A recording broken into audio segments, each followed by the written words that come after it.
If I put you to the test and asked you the number one way Americans made passive residual or consistent income a year ago, would you have the answer readily available? Well, if you're interested in receiving a hockey assist, let me be the first to offer you a hint. According to a CNBC Make It Your Money and Momentive survey, it found that 23% of Americans say the number one way they brought in extra and consistent money was by investing in real estate, which fell ahead of investing in the stock market, 16%, starting your own business, which came in at 15%, and getting a second job or a side hustle, which fell and came in at 12%.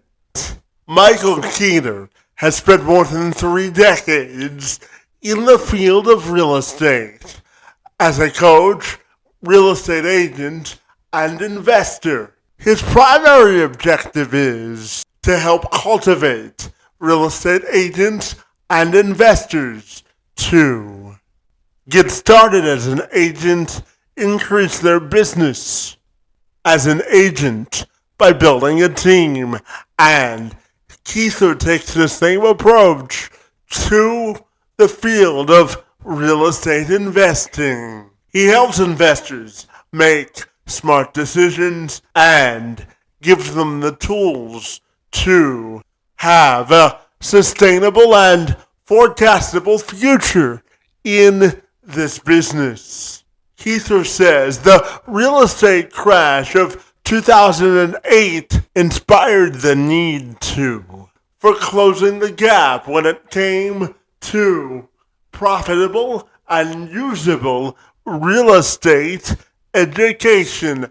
And ever since then, Michael has developed an international roster of real estate clients in both the United States and Canada.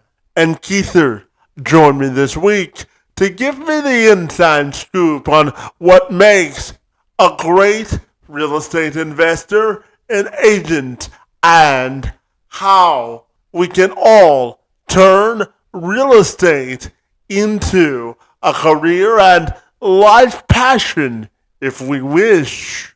I'm Kevin McShann. Let's have this conversation.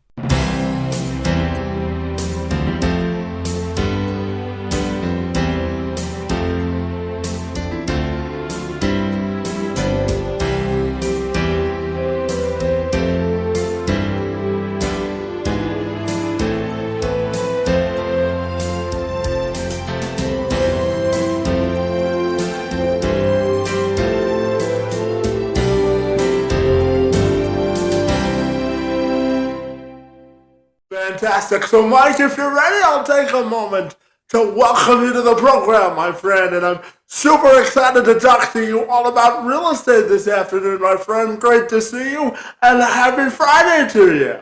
Yeah, absolutely. I could talk all day about real estate. Absolutely. You know, Mike, I say if you find a passion in life, you don't work a day in your life, right? Absolutely. Yeah, absolutely, my friend. And I know that your passion is real estate investing and helping others find a profitable path to make it a career. And I know that you spent more than 3 decades in the field, my friend. So tell me, why do you love real estate so much?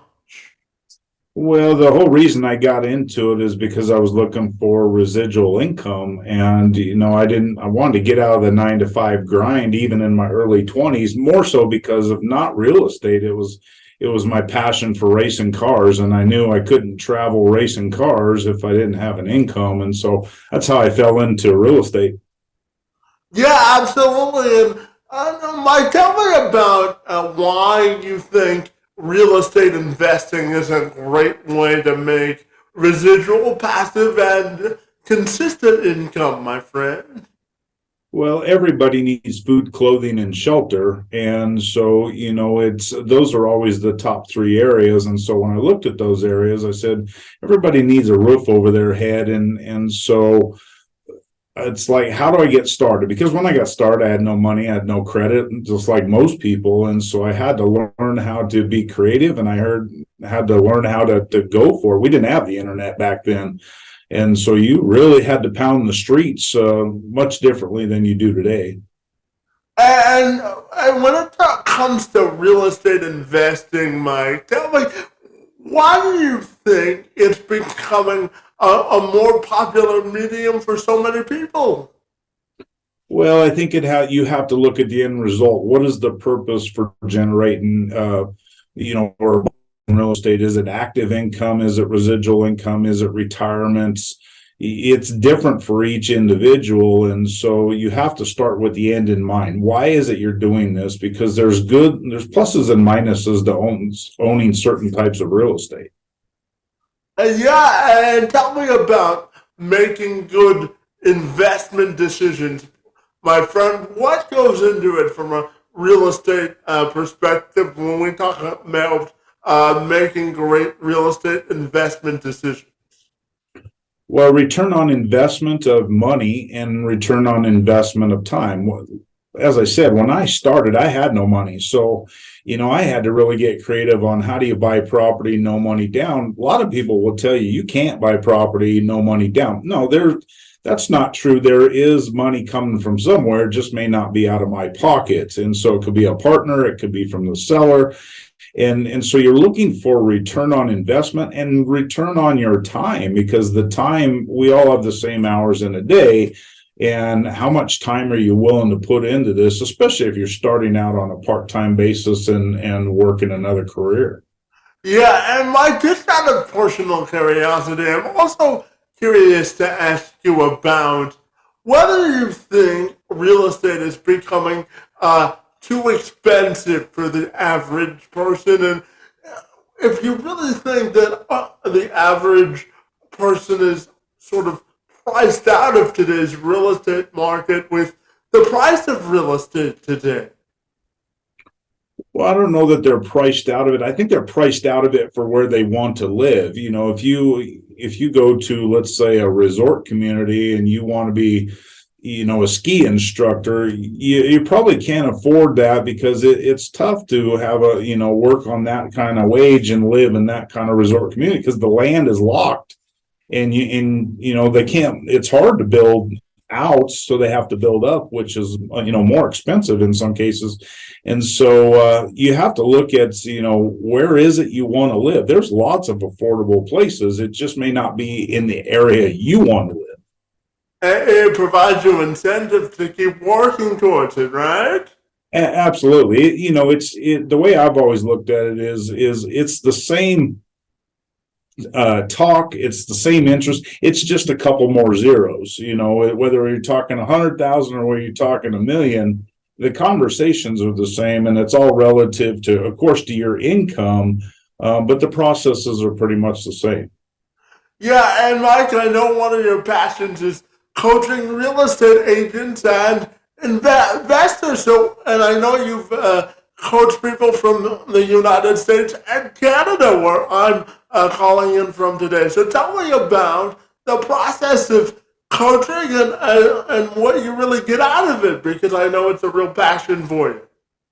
Well, I really fell into coaching when the market crashed. I took a big hit when the market crashed in '08, and I kind of had to regroup myself, because I had a great life, and obviously when the market crashed, it's the one thing I can't control is the market. And I guess probably at the time I thought I could, and so I was wrong.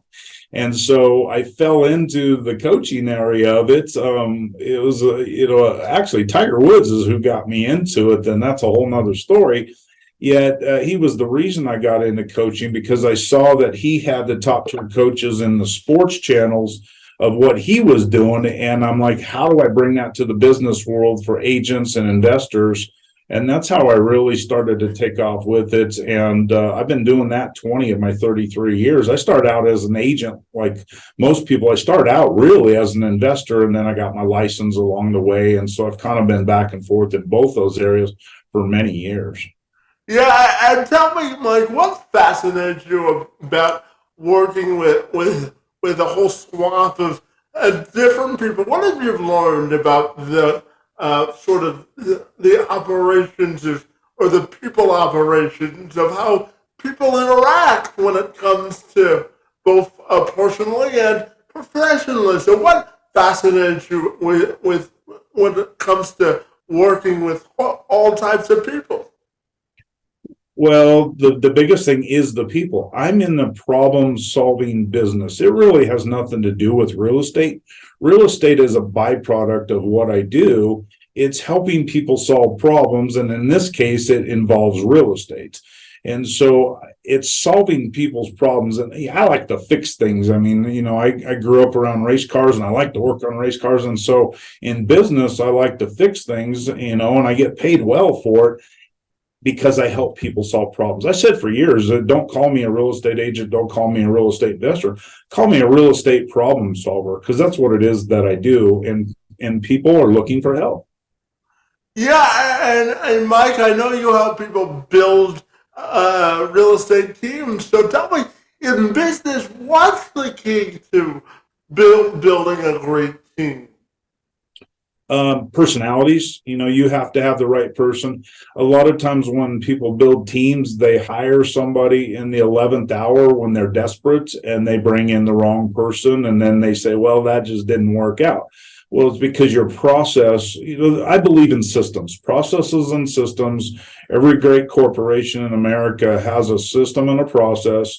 And I think you have to have that same thing for your real estate team. When you're looking to bring on the right people and expand and scale, it's an ongoing process all the time. No different than research and development in your business as well. You should always have a research and development department, even if you're a one-man team.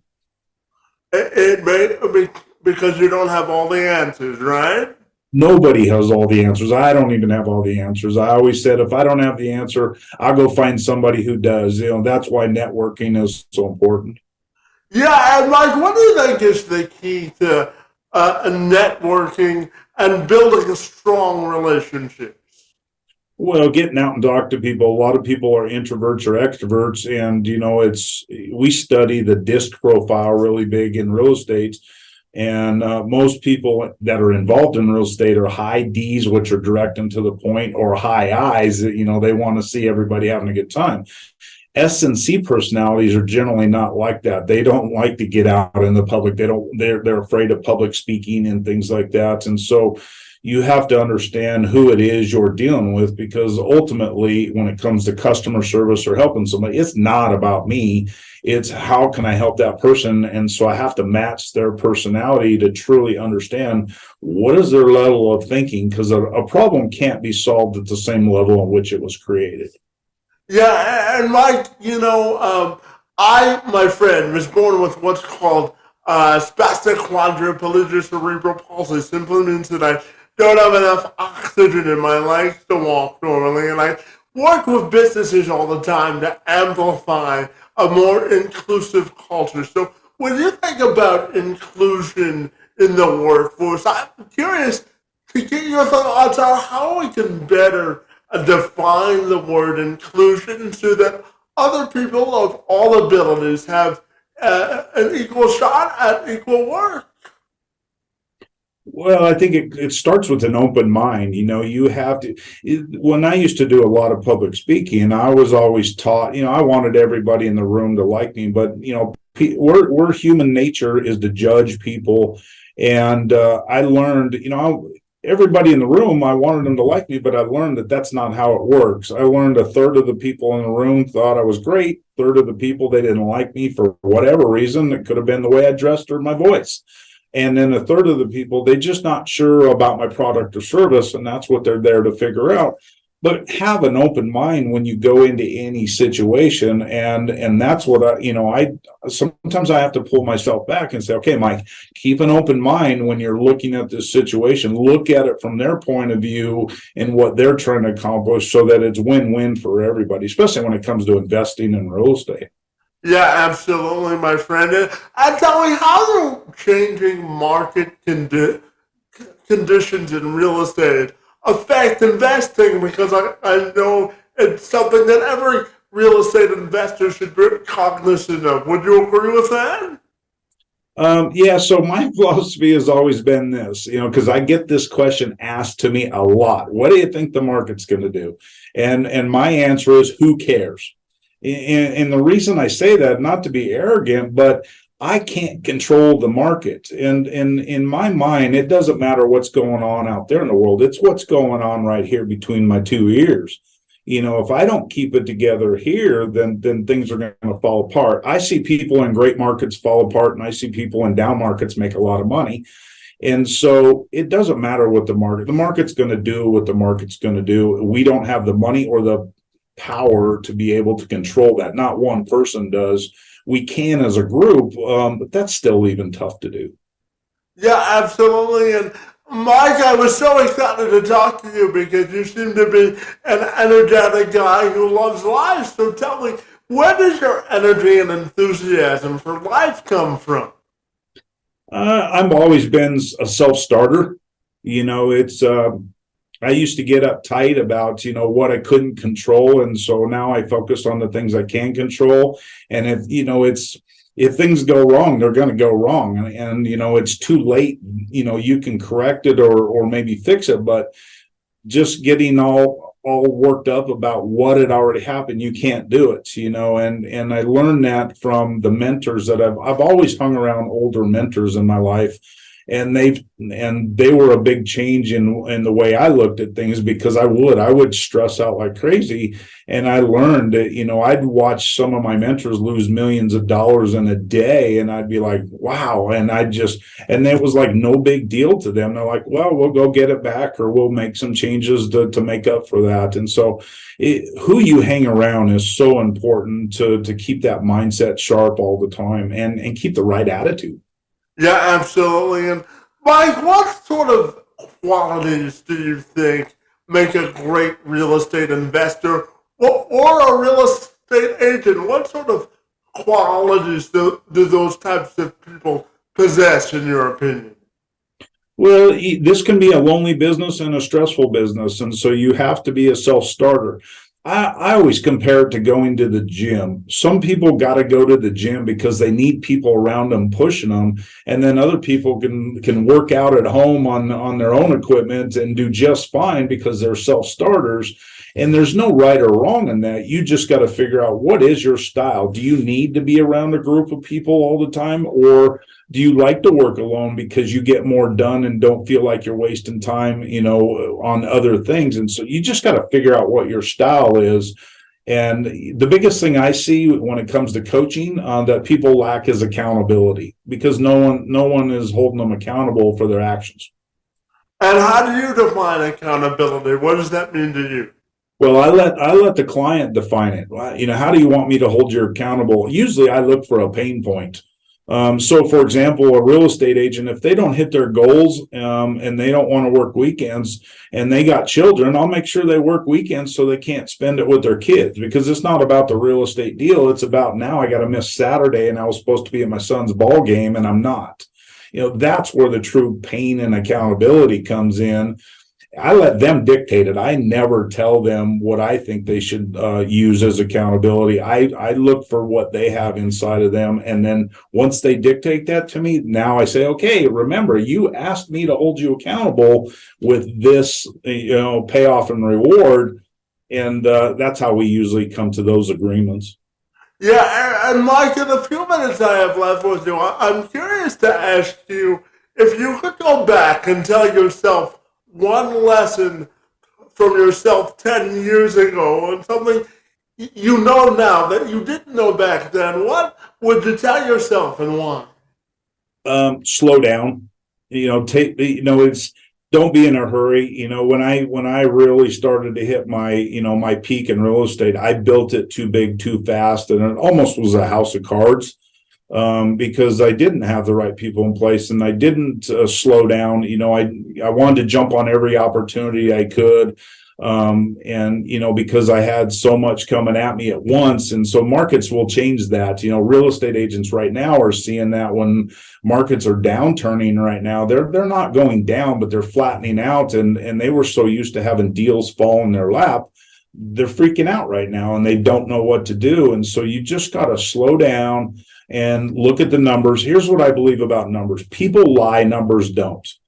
And so I always look at the numbers first, because it's a starting point of the story of how I have a conversation with somebody to see where they're truly at in their life or their business. And numbers don't have emotions, right? They are what they are. No, not at all. Yeah. I mean, you can, here's what I know. You lie to me all you want, your bank account is never going to lie to you. Yeah, absolutely. And my friend, tell me, if you have 10 minutes to yourself, because I truly believe in the power of reconnection and building what I call our own social capital. So when you have 10 minutes to yourself to reconnect with yourself, I'm curious, what do you like to do and why? Well, you got to get out of the office once in a while. You got to enjoy life. When I got in this business, remember I said it was because of racing. And so I don't race anymore, just because of time, and it's very expensive to race. And so, and the body's kind of wearing out from the racing. And so I still like to get out to the races and watch, fellow competitors and past competitors, and even the young and up and comers, where I can give them a little bit of advice. It's because I remember the people that gave me the same advice. I was pretty competitive at a young age. I won a championship at 19, a track champion. So I've always been competitive. And so I'm always looking for that competitive advantage. And so even in my downtime, I'm looking to be competitive. I always said when I was racing, I'd take my own mother out if it meant, for the win, but I'm still a nice guy. I'd take her out for coffee afterwards. So I'm not that mean. But Of course, my friend. And tell me, what's been your favorite racing or sports memory, my friend? As an old sports reporter, I'm fascinated to get your answer there. well, helping my competition.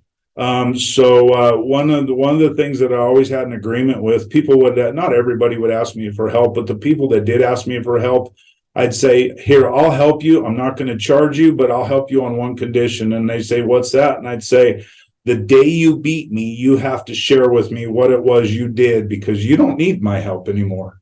I need your help. And so that's always caused people to have a better driving style around me, to always be open with me. And if you really looked at it, the 80-20 rule applied. 20% of us were in the top 5 every week. And why? Because we were all thinking the same way. Yeah, absolutely. It's a mutually beneficial society when we share information, right? Absolutely. I believe in education and never stop learning. Yeah, absolutely. And Mike, I'm going to end our conversation this way because I truly believe in the power of diversity of perspective. So I'm curious to get your thoughts on what it means to have diversity of perspective in business and in life. And when you look at your own personal and professional legacy, my friend, how do you want that to be defined? Well, I think you have to be well-rounded. And when I say well-rounded, I don't mean in my body shape. I mean in life, because I tend to be a workaholic. And so why? Because I'm so passionate about what I do. I'd rather work 16 hours a day doing this than, a 9-to-5 job any day. Yet what happens is it affects the other areas of my life. And so, the other areas of my life haven't always been the greatest because I'm always working. And so now in the crash has really taught me a lot of different things. I learned who my friends were. When things really change, but it's caused me to be a more well-rounded person, to say, okay, spend time with the family, spend time doing the hobbies I love, and just don't work all the time. And so I'm a much better person from it. I'm much more open-minded, and I'm not as tense as I used to be. So it's people are happier to be around me now. Well, it provides you an opportunity to live a more balanced and well-rounded life, right? Absolutely. Absolutely, my friend. And finally, tell me if people want to get connected with the good work that you're doing. You're booked you to speak, my friend. But what's the best way they can do that? Always the website, which is mastermindre.com. Like I said, my business, Masterminds of Real Estate, was created during COVID because we were sitting at home, and I'm like, I got to start putting some education together because people are freaking out right now on what to do. And any decision people make, they start with education. They're going to the internet first. That's the change in the real estate investing world and the real estate agent world. People always go to the internet first. They're looking for education, and then they're deciding, do they trust me? And if they trust me, then they want to do business with me. And I've earned that business. I don't demand that business. Well, welcome to the digital world on overdrive, right? Absolutely. Absolutely. It's ever changing every day. Absolutely. Well, Mike, I want to thank you for spending a little bit of time with me to engage in conversation about real estate investing, inclusion, and business, my friend. Your work in this space and time on my behalf is most appreciated. And I want to wish you a good weekend and thank you for being here. Absolutely, Kevin. If there's anything I can never do for you, you're always welcome to reach out to me. I love meeting people around the world, and so you my Canadian friend, are now a friend. Well, Mike, there's a sign in my office that says that life is a constant game of networking, isn't it? Absolutely, absolutely.